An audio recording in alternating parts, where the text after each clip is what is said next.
hanging out rather than being on the interwebs. So feel free to just say hi, and I'll say hi in the chat. Feel free to say hi and just go ahead and ask any questions you like there.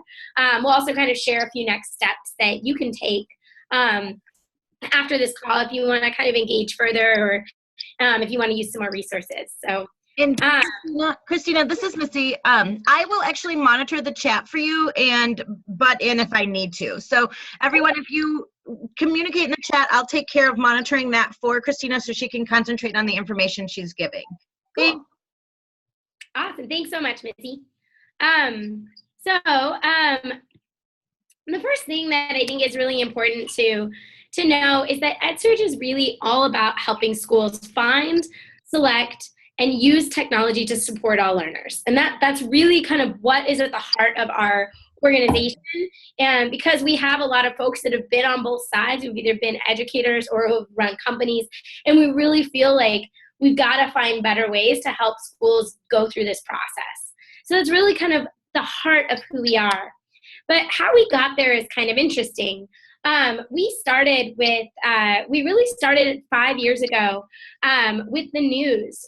There was a lot happening in the industry 5 years ago, like a lot of little companies were popping up and a lot of investments were being made. And so we wanted to start sharing the news about educators and technology and what was happening at the crosshairs between those two. And so we basically started a newsletter. And that's kind of grown into all these other resources. And yeah, Missy's right, but definitely EdSurge, we try and keep you on the cutting edge. That's definitely our job. So we do have a newsletter. We have lots of research and all sorts of stuff, but the newsletter goes out twice a week. We have one that focuses on the people creating the products, so entrepreneurs, and one that focuses on the people using the products, and those are the educators. We've got lots of great inspiring stories, and I definitely urge you guys, use these as ways to engage your teachers in technology, because there's great stories by other teachers. We actually have lots of other educators write for us, and so we share their stories about what's really going on, and it's a great way to just connect with people across the field and stay on top of things. We've also got a jobs board where we list jobs, and it's a great place to go ahead and search for really innovative candidates for your schools. All the folks that are in love with EdTech are usually looking for jobs on our jobs board. So if you're looking for folks who are in love with EdTech, it's a good place to go. One of the favorite things that I love that we have is this thing right here called Product Reports and Reviews. If you don't know already about it, we've got this thing called the EdTech Index. The EdTech Index is where we have categorized over 1,500 tools. I think we're approaching 1,600 now. So it's like crazy how big this industry is. There's like 1,600 tools. That's crazy. But we've categorized over 1,500 tools, and we write in plain English what those tools do. So you can kind of get around the marketing hype. But you can go to our EdTech Index. It's on edsurge.com/products, and we'll play around on it a little bit today. And you can learn a little bit about the technology. You can start your search there. It's a really good way to get a sense of what's even out there, because we do a really good job of categorizing those. We also have like educator reviews, which is pretty cool. We also host summits across the country, and those are really cool events. And we're working right now, I think with CISA number 1. I think we're working with CISA number 1 to get a summit to come to Wisconsin and host a really cool event where it's a free event for educators to come and tire kick technology and give their opinion about what's working, what's not working. And we bring 30 companies. You get to like play with them. It's really fun. It's basically like a big EdTech jamboree where like the tools are there, you get to play with them. Teachers get to give feedback. It's a really, really great, awesome community and environment. So we're bringing one to Wisconsin soon, so stay tuned. I'm sure Missy will keep everybody very informed. And then the final thing that we offer, and this really gets to the heart of what I was talking about here, where we really want to help people find and select and make great decisions to support learners, is that we've got this thing called EdTech Concierge. And it's a service that we wanted to offer folks because as we watched them search for tools on our product report, or our product index on the EdTech Index, and as we started reporting about this industry, we noticed it was really hard for district administrators to find the right tools. And it took a lot of time, and it means like doing a lot of research. And at the end of the day, it's hard to know whether you've really covered the whole, all of your grounds that you needed to cover. So we have a structured process where we work with administrators to help them identify an instructional need over the phone. We walk you through a bunch of different questions. Then we match 10 to 15 tools directly to that need. And then we take your need statement and we share it with those 10 to 15 companies anonymously. And we ask them to provide you with a personal proposal about whether their tool could actually support your need. And then we share all those proposals along with the full list back with you, and you decide who you want to get in touch with. So that's a really cool service that we started to design and develop, and it's a free service. So it's completely free for you all, and we think it's going to help people really narrow down their list and get a good list of tools that are specific to their personal needs. So that's what EdSurge does. Lots about it. Tyler, do you want to input anything? Yeah, I got my colleague Tyler's right next to me. I will be sitting here on the side, but happy to participate in the Q&A. But I think the thing that we really love about Concierge is that, about 20% of the time we'll work with a school or a district, and we'll help them figure out that maybe there's not a piece of technology that can be used. Maybe it needs to do too many things and we need to scale back the need, or that there's not technology out there that can solve that problem. So it's basically saving schools and districts from going through a purchasing process when they might not need to. Exactly. And that's what we're gonna kind of talk about, a little bit of those things that Tyler talked about like, how do you know whether somebody's ready for the search and to find the right tools? And that's what we're going to talk about today. Before we do that, I guess I should introduce myself a little bit. This is me. When I was a teacher, I struggled with tech a lot. And now I talk about it every day. But I really did. I struggled with tech. And I was pretty whiny about it. And this was really my experience. I taught for about 5 years. I taught in the South Bronx in New York City Public Schools. I taught in Shanghai at an international school, and I taught at a charter school. And I can tell you that of all of those experiences, it never got easier to use technology. There was no tool or no school that had it all together. It was always just kind of scary and a pain in the butt and hard to find and hard to integrate. And it was like, this shouldn't be like this. And so that's where my passion comes from. Now I direct a lot of our research here at EdSurge. I used to be a journalist, and so I've kind of collected a lot of stories over the years to try and understand why for us to find the right tools, and why is technology just so different. And so I did a little bit of investigating, and this is kind of what I came up with, is that back in the day when we used to just use textbooks or physical resources, it was different, right? It was easy to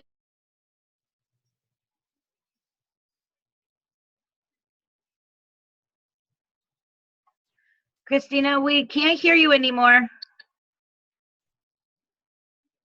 Hold on, everyone. Christina?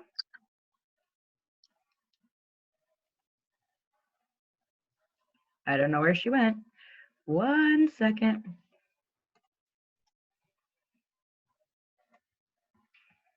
Christina, we can't hear you. So, okay, I'm sure she'll be coming back.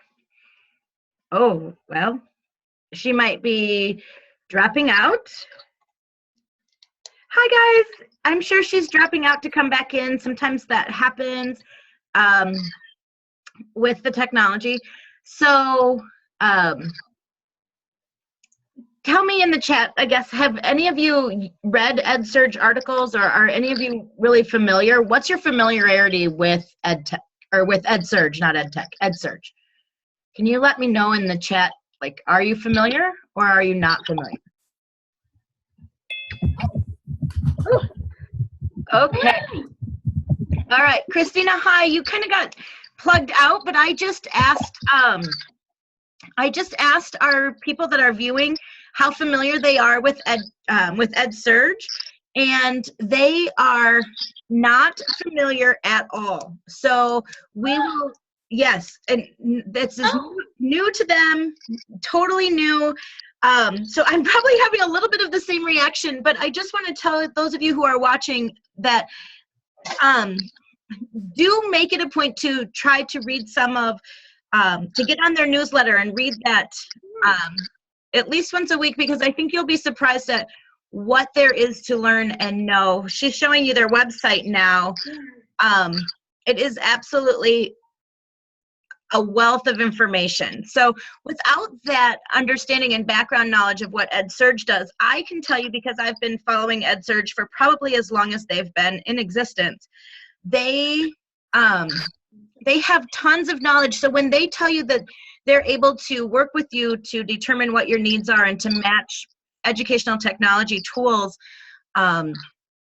to your needs, they know this because they've been researching this for 5 years. And I'm sure she's going to tell you what this website is, but this is how you can, they have basically every product sort of indexed based on what it does for schools. And the amount of information they have in one place is far greater than any amount of information your teachers know and are exposed to, because they have people dedicated to that. So often our teachers come to us and say, oh, we want this tool, and then it costs a lot of money. And we say, well, how do you know you want this? And it's usually because it's what they've heard of or what they know. And that's what EdSurge brings to us, is they have a plethora of tools that we may or may not have ever heard of. So, okay, Christina, it looks like you're back up and running. So I'm going to send it back over to you. And I wanted to make sure you knew that they are not familiar with you. Oh my gosh. Well, I'm so glad we're all meeting. This is great. And I love that right in the middle of the slide where I was talking about technical difficulties. That's when we had a technical difficulty. It was a great, I didn't do that on purpose, but it did happen. Yeah, so I mean, to give you guys a sense of what we do, we've been reporting on the industry for 5 years, and we are a team of about 30 researchers, journalists, and technologists who really understand kind of what's happening. Because we have been reporting on these stories, we've been really tracking stories across the entire country. We even have this great project that we do every year where we track stories from every single state. We actually have these folks write about what's happening in those districts, in those states. And so here we have one on Houston ISD talks about data interoperability. So we really have been tracking what's happening in the industry, the trends. We've done a ton of research on, who's investing in what, and what does that mean for educators. And we've done a bunch on like specific tools. So we've even done like big reports on like this one that I'm showing you, big research reports on professional development, where we really dive really deep and develop some framework for people to try and understand all of this work. So we've spent a long time really studying this industry, and all of this that we put in front of you, everything that we shared with you, is completely free. All of the news is free. All of our Tech for School summits are free. Our product index, this thing that I showed you, this is where you can go to literally search for tools. So you can go on here and say, oh, I'm really interested in some language arts curriculum. And then I'm really interested in it. Like, really, I don't really care about anything except for grammar, right? And it's for my elementary kids. And this is where you can actually start to search for tools. And so it's an incredible resource. And then once you click in, we have full reports that we as independent journalists, not paid for by the companies or anything, have written about each tool and how it works and how it's being used and all sorts of details. So we're just a really, really rich resource that you all can use to learn more about EdTech, to learn about what's happening across the country, to learn about tools, and to get connected. And so I just really urge you guys, if I'm not logged in, if I log out, when you go on our website, it'll look like this. And you can scroll to the bottom and subscribe for free to our newsletters. And our newsletters are really like news, and that's it. And so it's just we have a lot of really smart folks here writing for you guys and thinking about what you guys need. And we really are an incredible community to join. So we definitely encourage you to take advantage of all these free resources. And then, like I said, more recently, we started what we called EdTech Concierge. And this is what I was talking about, where you really can get free, personalized recommendations for tools. And we basically took all those 5 years of studying the industry and cataloging all of those different tools out there to understand, like, what are the questions that you as an administrator need to be asking yourself about your need before you even start to look for the tools. So, before you start going to, look at all of the different tools out there in our index, you should really understand what you need and what you're looking for, what's important to you. Those are the things that are really important. And so we've watched school districts over and over again be really successful and make lots of mistakes. And we've taken all that together with a bunch of research from SRI, a bunch of research from the Clayton Christensen Institute, and just dozens and dozens of case studies that we've written on our own. And we've taken that and we've built out a framework that you can use to really identify all the details about your specific need. And so if you're looking for an LMS, what are the 20 questions you need to ask yourself? If you're looking for a curriculum tool, how do you really understand what are the questions you should ask yourself about how much content it should cover, about how fast they should go? We basically have taken all that, put it together in a framework, and then we use that for EdTech Concierge. And so we ask you all these questions in your concierge interview, and then we basically help you. This isn't the new site.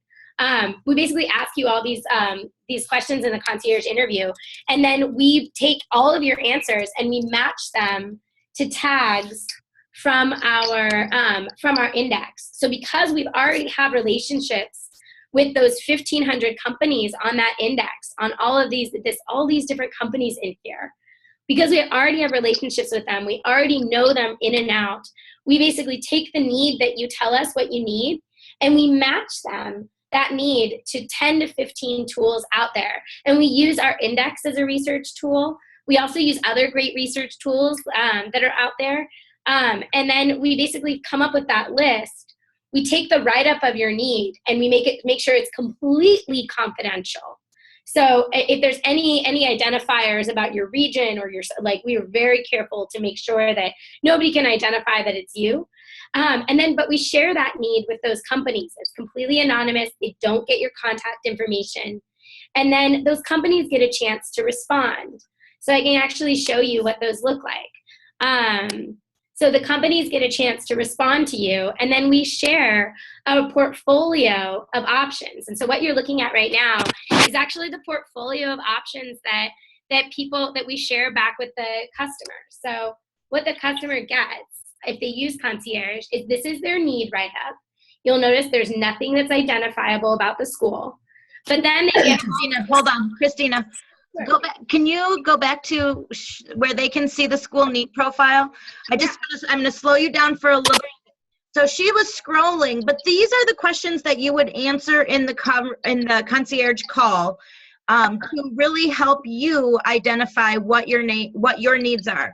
And it's going to identify what the potential budget is and what the pain point is and what you're actually doing right now that's working or maybe not working, and what you want. What's the ideal situation? So all of those things are discussed with your concierge person. And then what happens, Christina? So then, thank you for slowing me down, Missy. You're so good. Oh gosh. So we do ask all these questions, and there's dozens of questions underneath each of these categories that we ask in order to summarize this. Once we get, and we also ask things like, what do you think the role of the teacher needs to be on these tools? How much control should students have over their content and their pacing? What type of data do you want to get out of the tool? Like, how will that data be used? And we really ask you these detailed questions, not just for the company, because it is important for the companies to know these, but also so that you get some time to step back and have an external person ask you some questions that help, like, really, really get your thinking going. This is Tyler jumping in. That's something we've certainly heard from districts and schools, is that this isn't just one big survey that you fill out alone. This is a conversation that we have with you to walk you through that. And so that sometimes we'll dive deep on certain aspects depending on the problem, and sometimes we'll skip a couple questions. But we work with you over the course of this 30 to 45-minute phone call to get this information out. Yeah. And so that we go into all those details. The rest are pretty, benign, like the type of hardware, that's pretty easy. But we go into all these details and we write it up in a really clear way so that the companies can understand it. We make this big list of companies that we think can fit that need.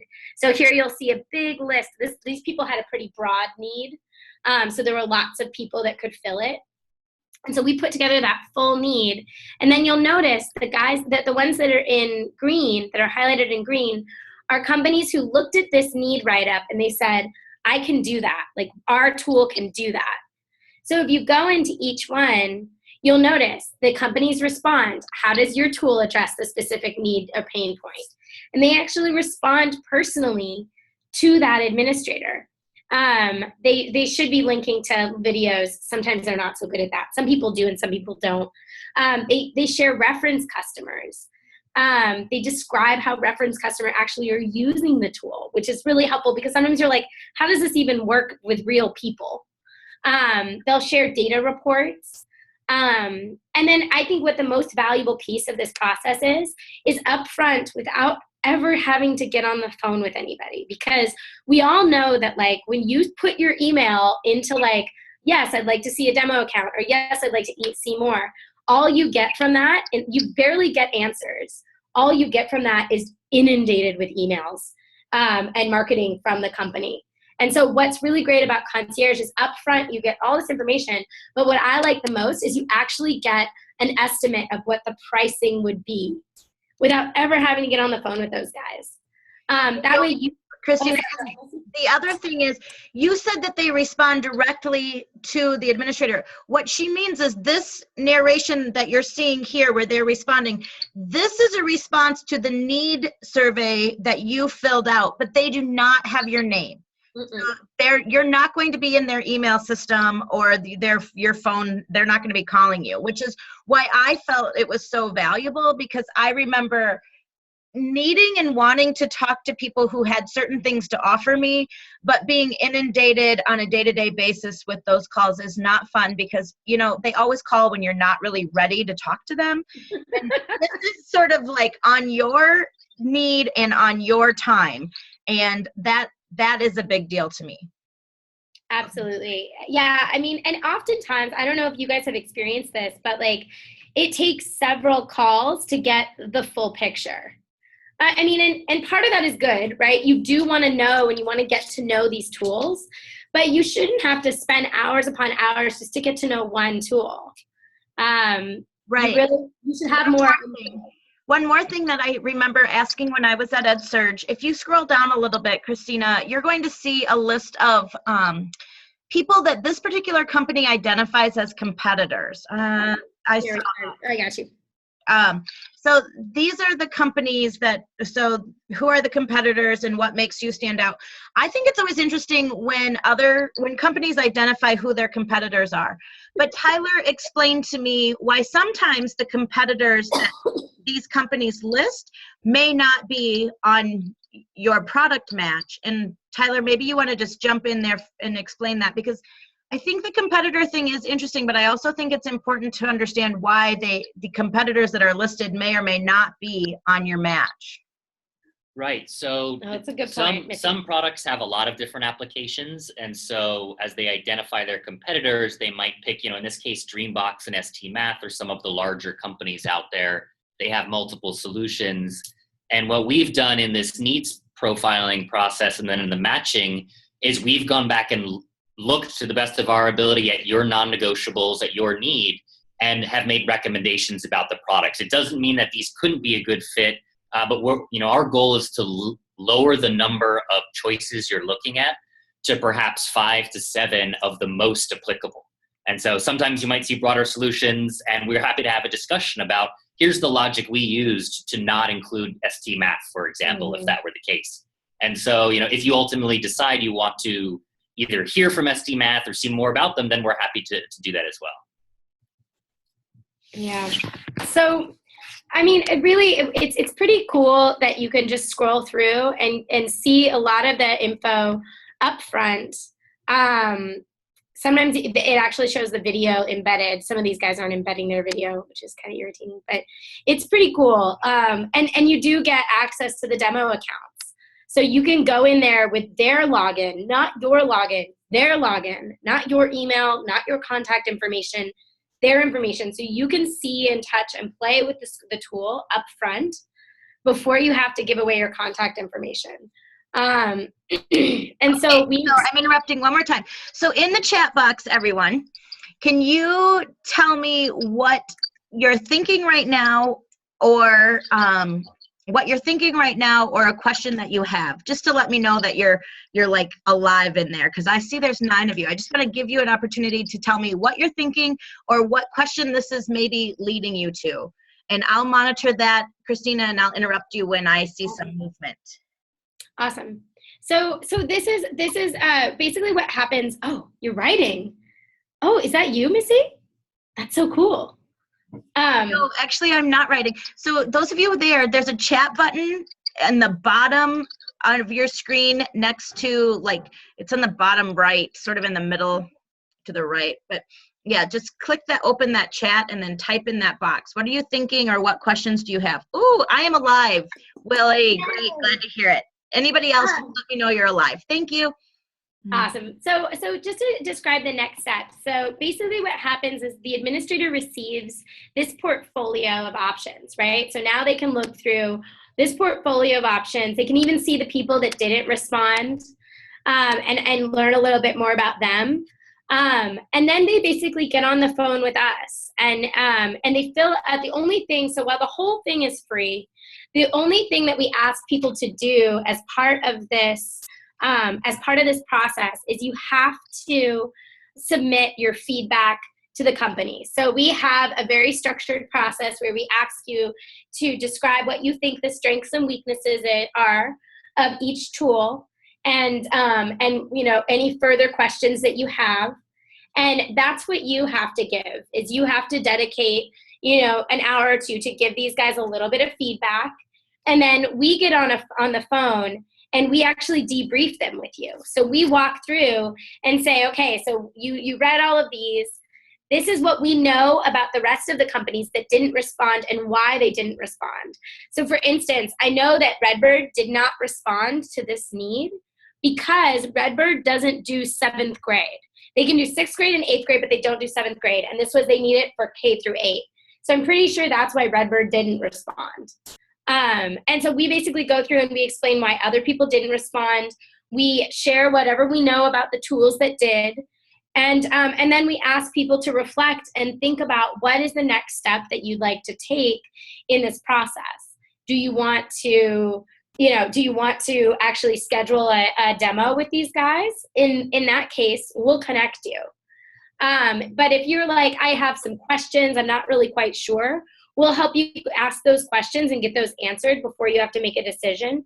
Or if you look at like MathWiz and you read through it, you decide, look, this isn't for me, that's fine. Then you do not have to connect with them. Your information will not be shared with them. The only thing that will be shared is the feedback that you give. Other than that, they will never know your name. They will never know your email. So the only time that you get in touch is when you want to get in touch with them. But that's the concierge process. That's the whole service. And you guys can use it anytime you want. And it's really important that you guys think through your needs. And I have like a little bit more that I can share about how you should be, about like how you can think through all the different components of your need. And I'm happy to share the framework that we use in our interview, if that would be helpful for you guys. Christina, hold on one second. I'm just going to sort of summarize, and then you correct my summary if not, and then we'll ask them what they need. But I think that the thing that, again, you probably skipped over that really resonates with me as a school leader is that you might have multiple needs throughout a school year, or you might decide that you're going to have one budget item that, like, there's one piece in your tech budget item that you're going to focus on for the following year. So you can address one need with each interaction you have with Concierge. So maybe for a district, maybe the middle school has a math intervention need, but maybe the district has a need for a professional development platform for all of your teachers. Well, those essentially are two different needs with two different responses from the concierge team, and you will have the opportunity to do that with whatever leadership teams need to be involved. But they're essentially two different needs, so you'll have two different opportunities to engage with the concierge process. Is that right, Christina? Yes, absolutely. Absolutely. It would definitely be separate, and we would separate them because you have to also separate your thinking about them because the requirements that you have of both tools are probably different. Right. So some of the things that you see, some of the needs districts are reaching out for you, according to what we talked about when I was there, people are reaching out for language arts or math or reading intervention types of tools, and others are doing the professional development platform kind of tools. What are some other things that you're seeing that our leadership might consider using Concierge for, like in terms of summarizing needs that you see? Can you give us hints?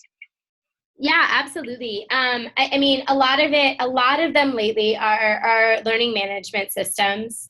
A lot of folks come to us. Time out, Christina. In CISA 3, we don't have a lot of learning management systems. Right now, a lot of places are, like, there's not a district-wide solution. You might see Edmodo or Schoology or Google Classroom, and you might see one in one classroom and another classroom. And there are some districts that are wanting it to be more uniform for professional development purposes and ease of use. So those are the kinds of things that could certainly help you as you're trying to figure out which one best suits your needs. Okay, sorry for interrupting. No, and it's interesting because I think a lot of people with the learning management system, we're starting to see a lot more districts transition from like lots of different ones happening. You know, a lot of people are using Moodle or Edmodo or Schoology or whatever. And we're starting to see people transition because you really need a place to keep your assets in one place, right? Your digital assets. Mm-hmm. And you also need like having that fidelity for students is what we've heard from students is that the fidelity for them is the most important. Because imagine for a student, or imagine if as a worker, right? Like in your job, you had to use Outlook, and then you had to use Gmail, and then you had to use like Yahoo. Yeah, I do that. I have to do that because we are in Outlook for mail and calendar, but I train on Google pretty much all day long. And as a user, that is very challenging. So it is a really great idea to get to a more district focus. Absolutely. Yeah, so we're hearing students' voice really say out loud, like, this is what we want. You know, it's really helpful when everybody's using the same tools. So we're starting to see districts move towards a more unified LMS solution. Also, learning management systems are getting better. Like that class of product is getting more impressive, right? They're starting to integrate a little bit more data into their tools. They have digital assessments that they can do now, although they're still a little bit remedial. Like they're getting interesting. So what you're talking about there is a word you used earlier, which is interoperability, where you have systems that can do multiple things instead of fragmented systems that you hope work together. Right, exactly. And so, yeah, I mean, that's the hard part, right? I think one of the biggest things that people want that doesn't exist right now is, let's say you're using STMath and iExcel and Dreambox, and you have an LMS. And you want all that data stored and put in one place, and then to be able to visualize all that data in one visualization. Mm-hmm. That's what interoperability is all about, right? But that's one of the things that people talk about as being the hardest, is the tools to do that level of interoperability aren't really there yet, right? Like you can link tools to kind of send some data from one, like from your LMS to your student information system sometimes. Sometimes you can do that.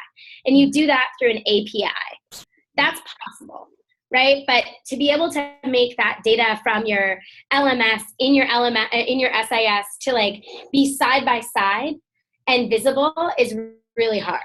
So, Right. But She's cutting out. You were cutting out a little bit, Christina. So I'm going to interrupt you for a second. Does anybody have any questions in the chat room? Just let me know what your questions are, and we'll get those answered. And then, Christina, do you have anything else? But otherwise, I think they want to know what the next steps in terms of if they know what their needs are, or what do they do next now that they understand a little bit about what you are. Hello? Hi, Christina, you're back. Yes. Oh, we're back. We're so sorry. I think our internet's having a funny day. That's okay. So what I was just saying is, they're going to put questions in the chat room or in the chat group if they have any more questions. Otherwise, what are our next steps in terms of potentially working with Concierge or exploring our options? What do we do next? So we can do a few different things. You can definitely sign in to EdTech Concierge. So we're at concierge.edsurge.com. So if you're like, oh my gosh, I want to do this tomorrow, it's really easy. You just go to the website, you press this button, you fill in your information, and you're good to go. And then we will send you an email and invite you to schedule a concierge meeting. But if you feel like you're not quite ready, if you feel like, oh my gosh, I don't think I'm ready to do this yet, but you still want to get on the phone and talk with us to like be like, what do you think I should do? What do you think about this? We are definitely inviting anybody from CISA 3 to do what we do with some folks, some organizations we have partnerships with, is a tech check-in. And it's really 30 minutes. You can schedule any time on our calendar to get on the phone with us and talk through what you're doing, what's working, what's not working, and what we can share, what we're seeing out in the industry in terms of what models are really cool to support what you're trying to do, or if there's any types of tools you should think about. We're happy to do those for you all because we just love Missy so much, and we love Wisconsin. So we're happy to offer those as next steps as well.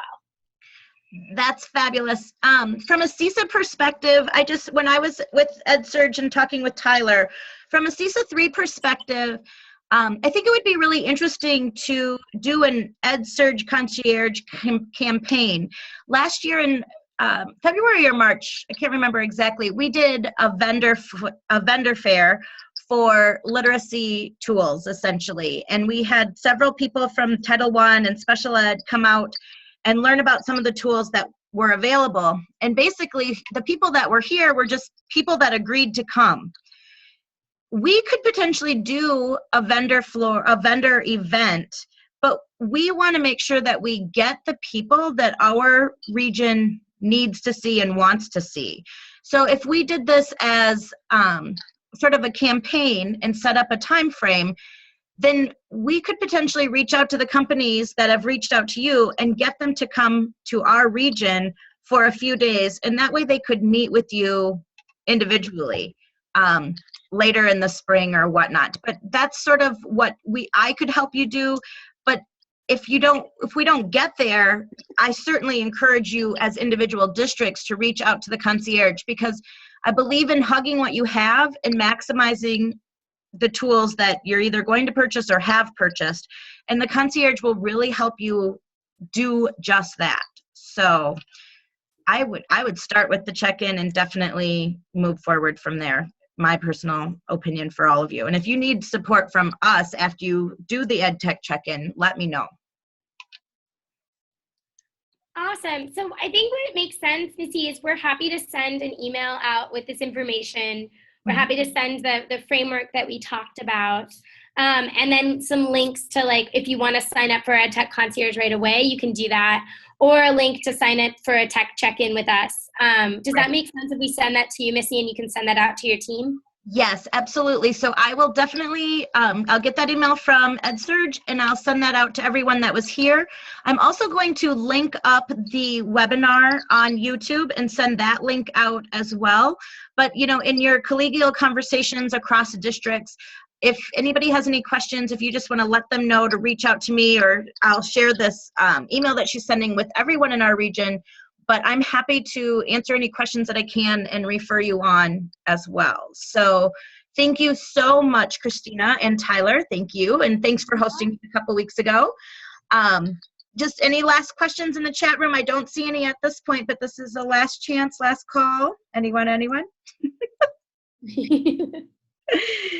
Okay, well, thanks for having lunch with me. We are going to try to do lunch and learns every once in a while when I come up with something that I think is beneficial for you. And again, I'm just happy to help you in any way that I can. And I feel like this is a good tool. So you have a great day.